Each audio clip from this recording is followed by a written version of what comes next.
Greetings, my friends. Welcome to the Grit and Equity Talks podcast with yours truly, Dr. India White. I hope you guys are having a wonderful day. I hope that you were able to do well with your Easter celebrations. Happy Easter and all that good stuff. I'm super excited about this session because we're wrapping up the school year. There's so much great energy going on with graduations and new ideas, new opportunities for all of us. So let's go ahead and continue to finish strong with grit this year. With that said, I do want to make some announcements. First things first, the Grit and Equity Talks podcast with Dr. India White will be featured on the X Factor EDU network, hosted by Dr. Matthew Joseph and his team, and it can be found also on Spotify on the X Factor EDU network. So go over there and check it out. Thank you for your support. Also, if you're looking for other avenues, you can find this podcast on my social media platforms, which are Miss India White for Facebook. LinkedIn is the India White. Twitter is Indie Speak and Teach. Instagram is Indie238. YouTube is India White123. And TikTok is Dr. India White. In addition to that, check out the website, www.india-white.com, for any books, blogs, or just schedule me for a speaking or coaching event. With that said, also, speaking of events, I was supposed to be in MCTM today. I was going to land and get there among you guys. However, I was just in a car crash. And so I have been busy with hospital visits, adjusters, things like that. And so thank you for all the love and support to everyone. I'm just thankful to God for his grace and keeping me and my children. It was a crazy situation where I was someone ran the red light and they hit me in the back, and my entire car did like a 180 spin. Thank God it did, because if not, I would have hit a pole and I might not be here recording this podcast. So, I'm just thankful for the grace of God. So with that said, I am busy with that. So we are all getting checked out. I'm also dealing with, of course, adjusters and things like that. So unfortunately, I'm going to have to cancel my wonderful trip to Minnesota to see you fabulous rock stars.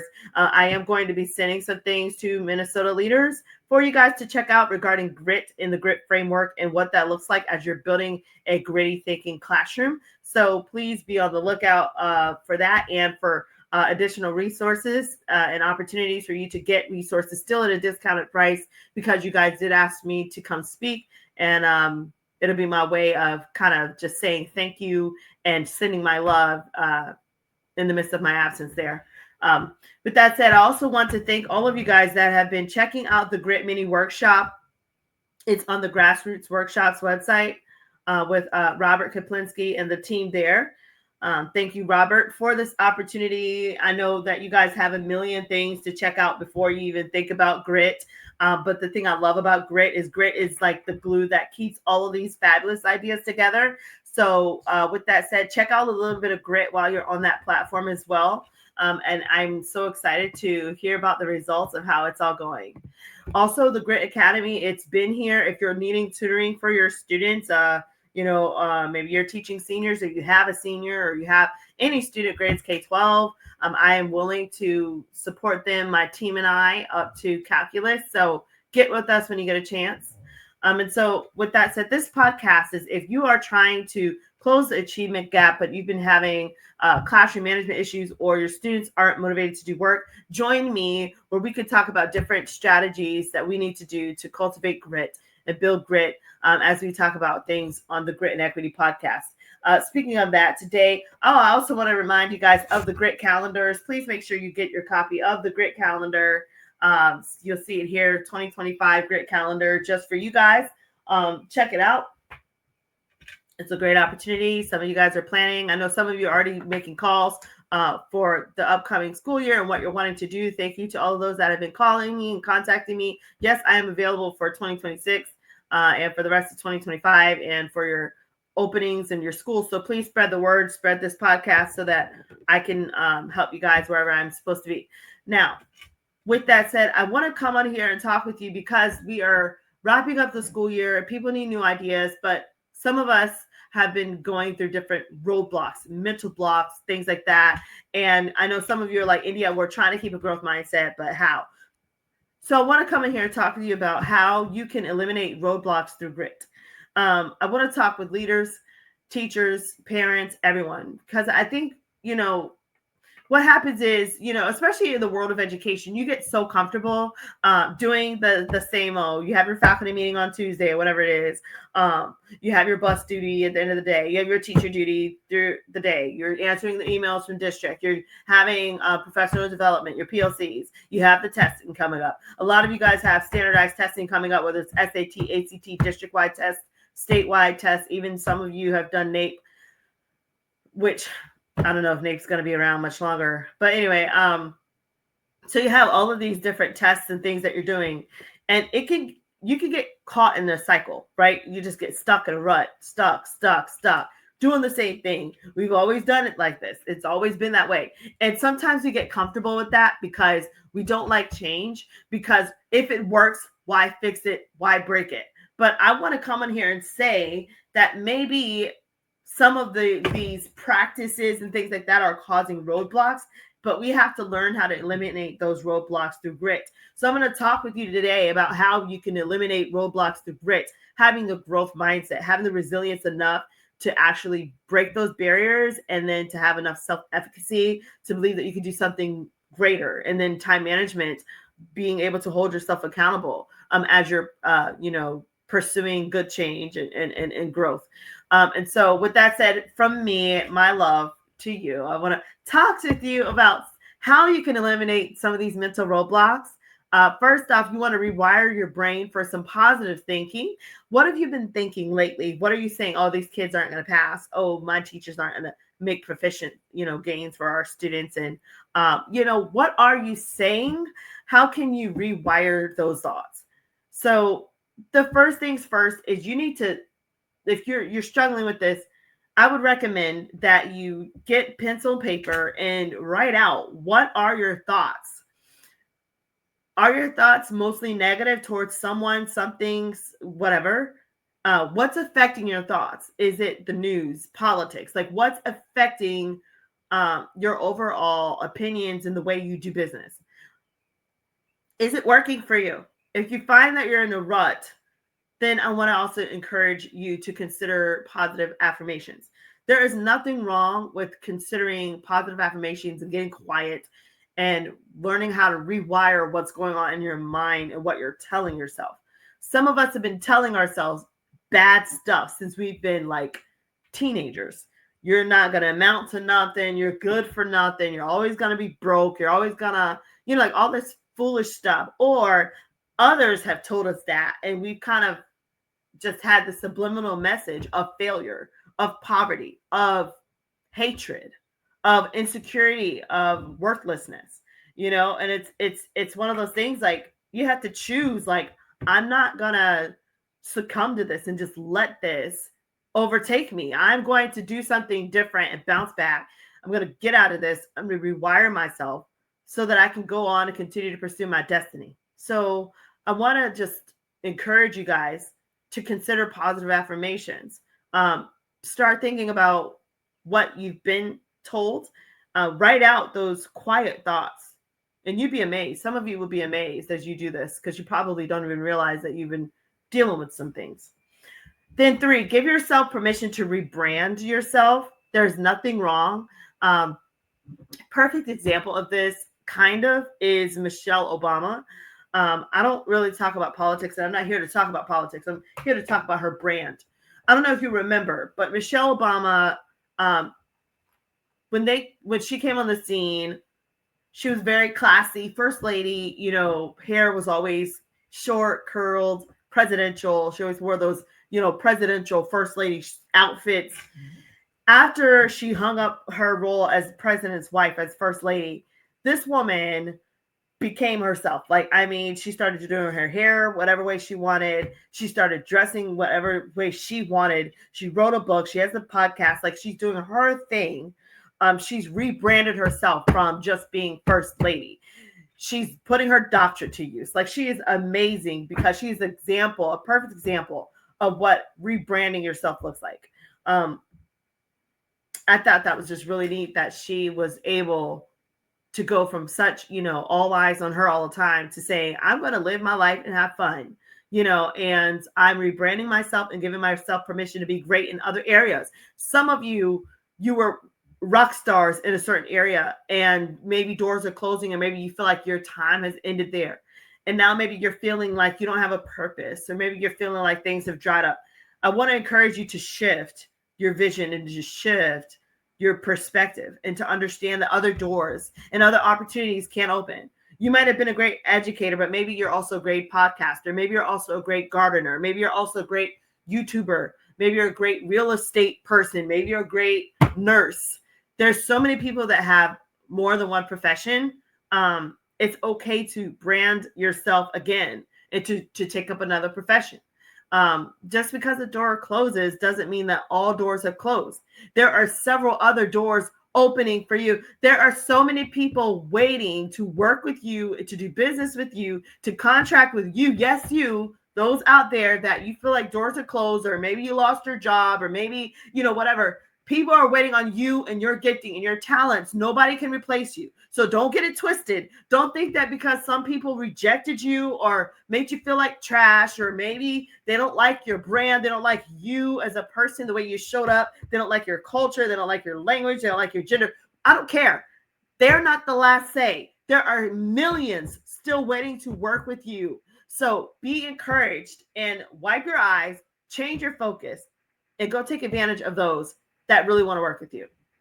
Now, I also want to talk about changing your environments. Okay.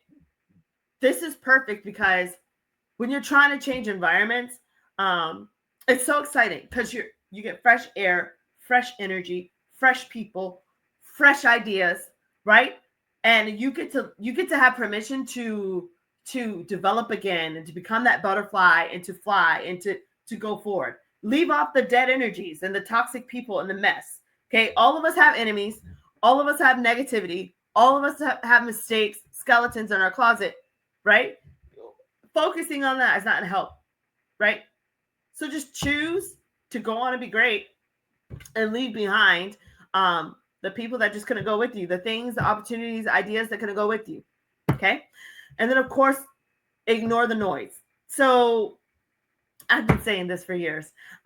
You're going to have people come out of the woodwork, out of the weeds, that just all of a sudden they just have some negative puke to say. Okay. They found their way on your train, on your fan train, and they decided to throw puke and trash on it. So you've got to learn to ignore these people and to continue to move forward as you're making steps ahead in progress and towards your purpose.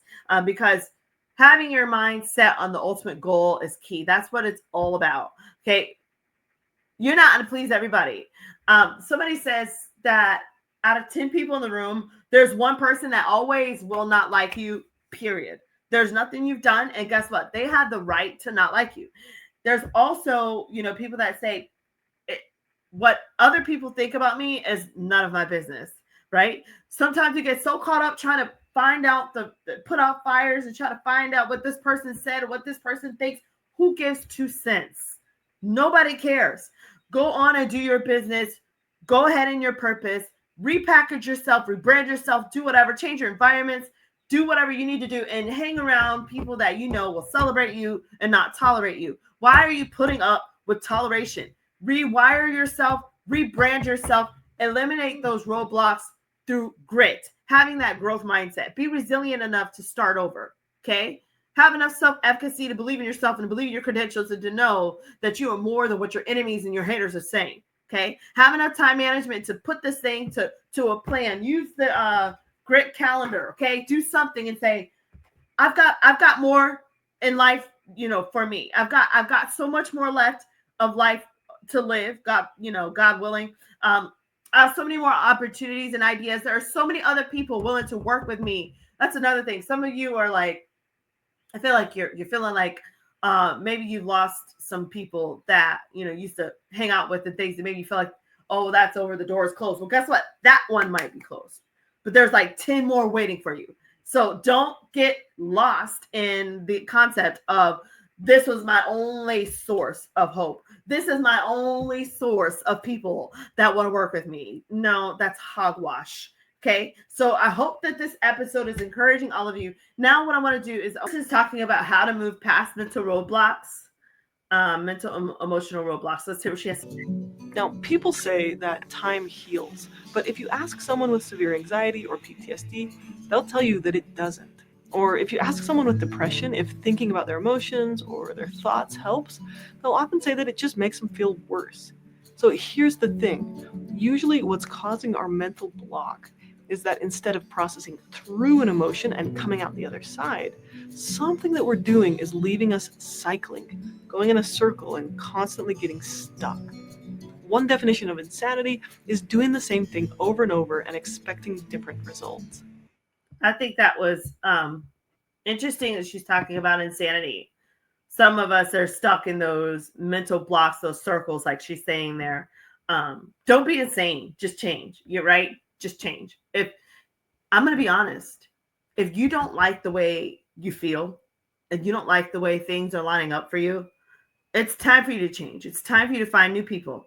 It's time for you to find new opportunities and new ideas. There's nothing wrong with you. Okay. I would say that these new ideas and things that you're finding, give yourself permission to find greater things, greater opportunities, and greater people. And there's nothing wrong. Sometimes, people are in your life for a reason, a season, and a lifetime, right? And sometimes you think these people or these opportunities are there for a lifetime, but it was only a season or it was only a reason, right? So with that said, eliminate these roadblocks by keeping a growth mindset. Let's continue to listen to what else she has to say to us regarding this so that we're not insane. So in this video, we're going to talk about what causes these mental and emotional blocks, as well as discuss some strategies to help you break through them.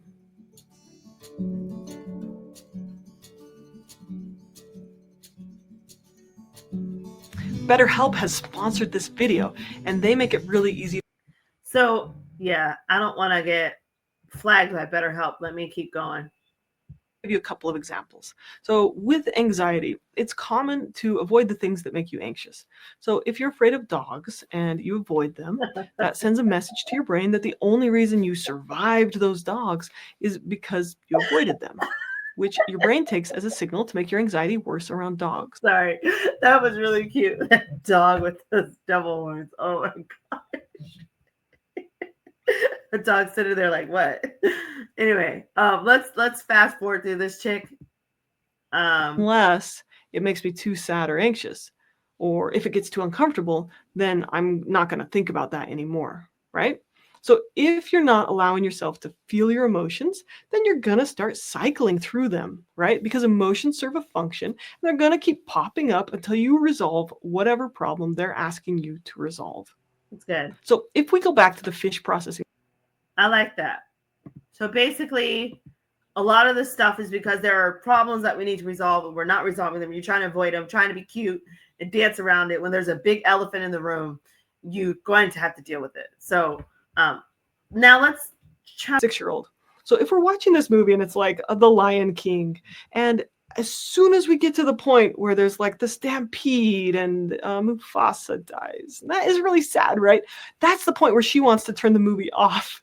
And then she's like traumatized by Disney movies, and she never wants to watch Disney movies again because she feels like the only thing that ever happens in Disney movies is it's like first they're happy and then they have a little problem and then something awful happens and then we turn off the movie and we get stuck, right? If she were able to stick with it about 10 minutes more, we'd get to like Hakuna Matata, and then we'd get to like, oh, we're going to face our fears and we're going to fight Scar. And then in the end, there's that scene where like the grass is growing and they're up on Pride Rock and they're happy and there's love, right? Well, so this is what happens when someone who has experienced trauma gets stuck in avoidance, right? Because every time they face their trauma, it's so overwhelming that it blows their mental circuits and it leaves them stuck in a fight, flight, freeze response. Wow. So they could think about the trauma 100 times, but then what happens is they go into hyperarousal, they get stuck in this like scariest part of their trauma, and then they shut down, right? And they avoid it and they try not to think about it. And so basically what's... Wow. So do you guys hear that? So a lot of the situations that people are in when they're stuck is because it's actually trauma, right? And the best way they deal with trauma is by avoiding it. And then life happens again, and then they go through it and they deal with it again, and then there's that trauma. So that's pretty powerful, and it makes me reflect to think like, how do we deal with trauma, right? So I don't want to take up too much time with this chick's video because it's her video. So reason number 6 why a lot of people aren't able to process through emotions is you are unclear about whether it's your responsibility or not. And you get stuck in blame mode or victim mode, or you're waffling back and forth between the two of those, right? So that leaves you with a constant need to dredge up that blame again, or to make you feel vindicated, or you're acting helpless when you really need to solve something and take some action. So to solve this block, right? So sometimes someone's feeling really bitter because they just keep needing to go back to blame. Well, it's his fault that this happened. It's her fault that I feel this way. Da da da da da. When we have to stay in blame mode, that keeps us cycling. This is really good. We could definitely learn from this.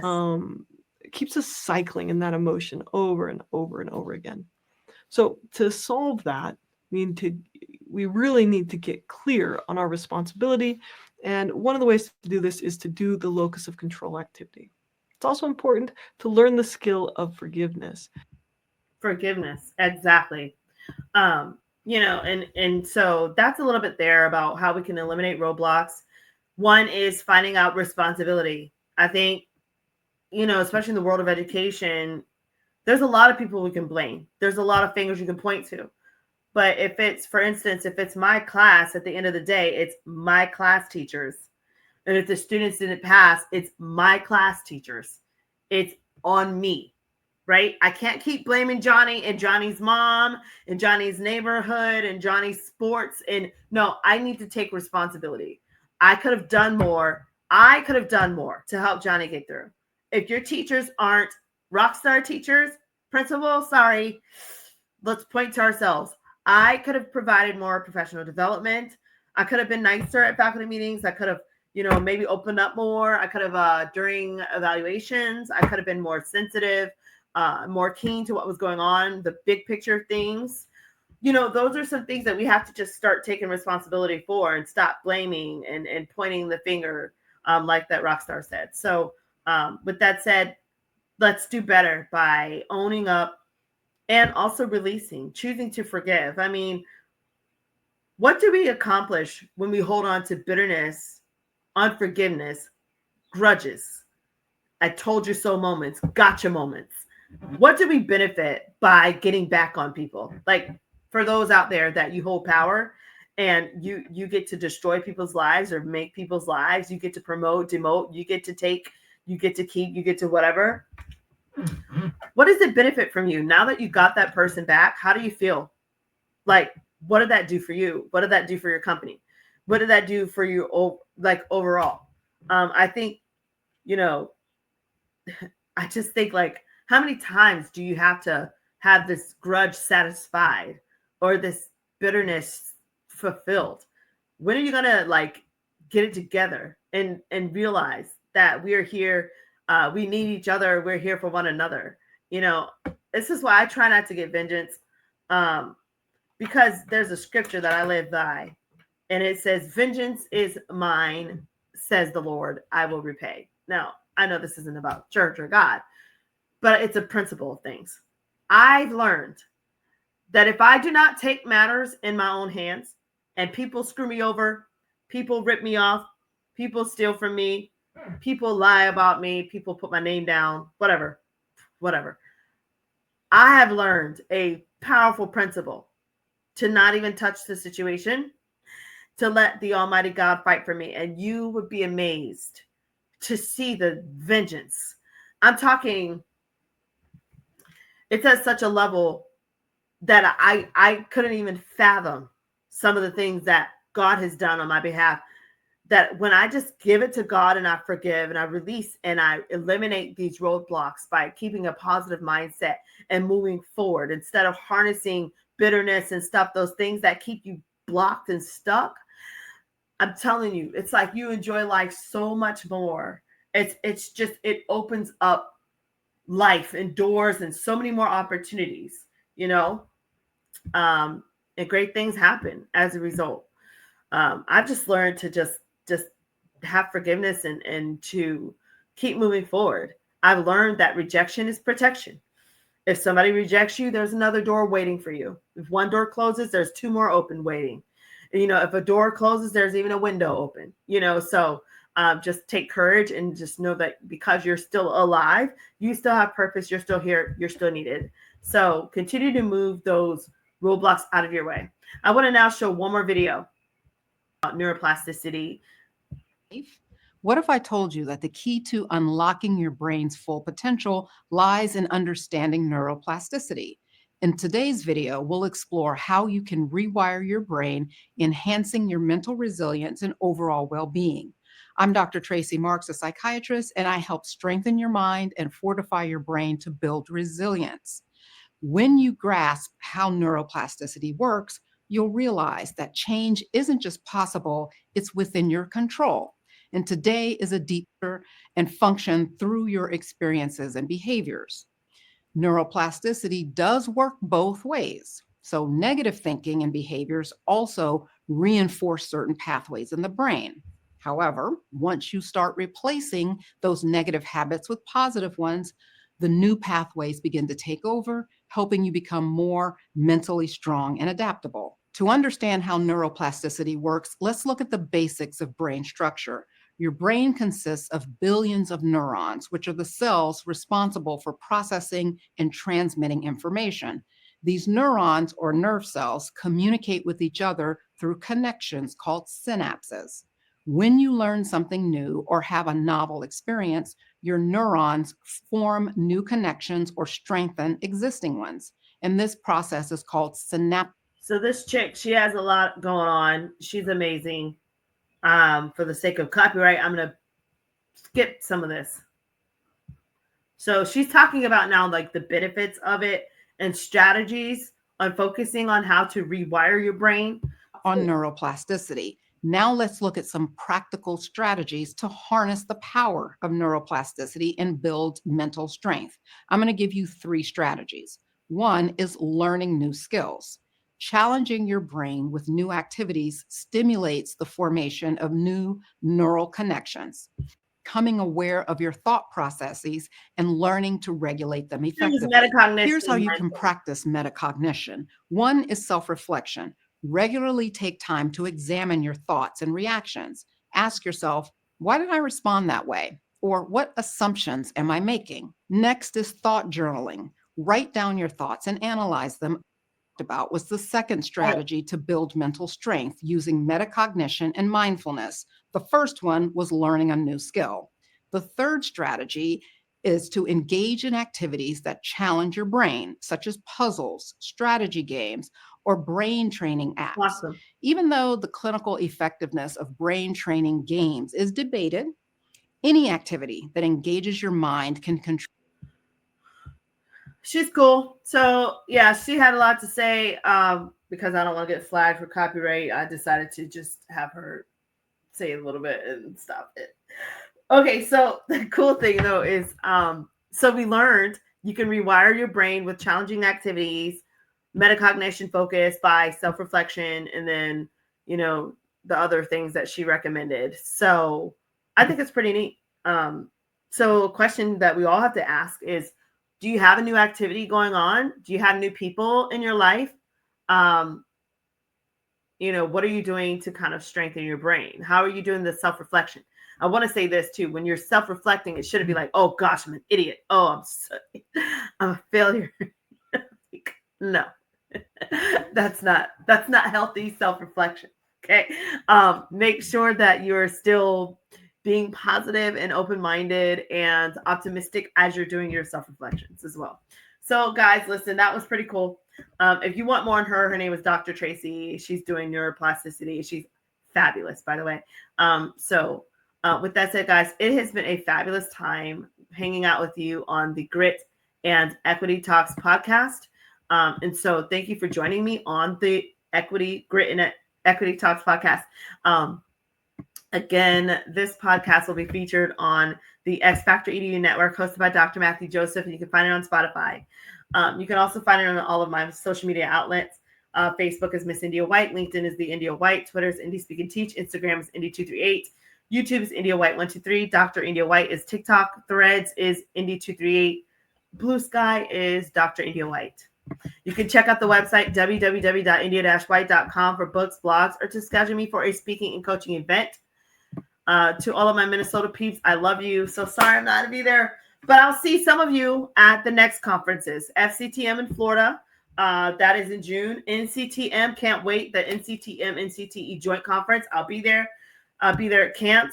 I plan on being at NCSM and NCTM as well. Thank you to all of the conference sponsors and those that have allowed me to speak. And thank you to those that have already reached out to me about next year as well. I'm excited to join you guys at all these great opportunities.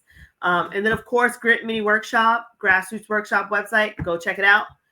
If you need students that need to be tutored, your school wants to invest in tutoring, give me an opportunity to work with you guys. I'd be honored.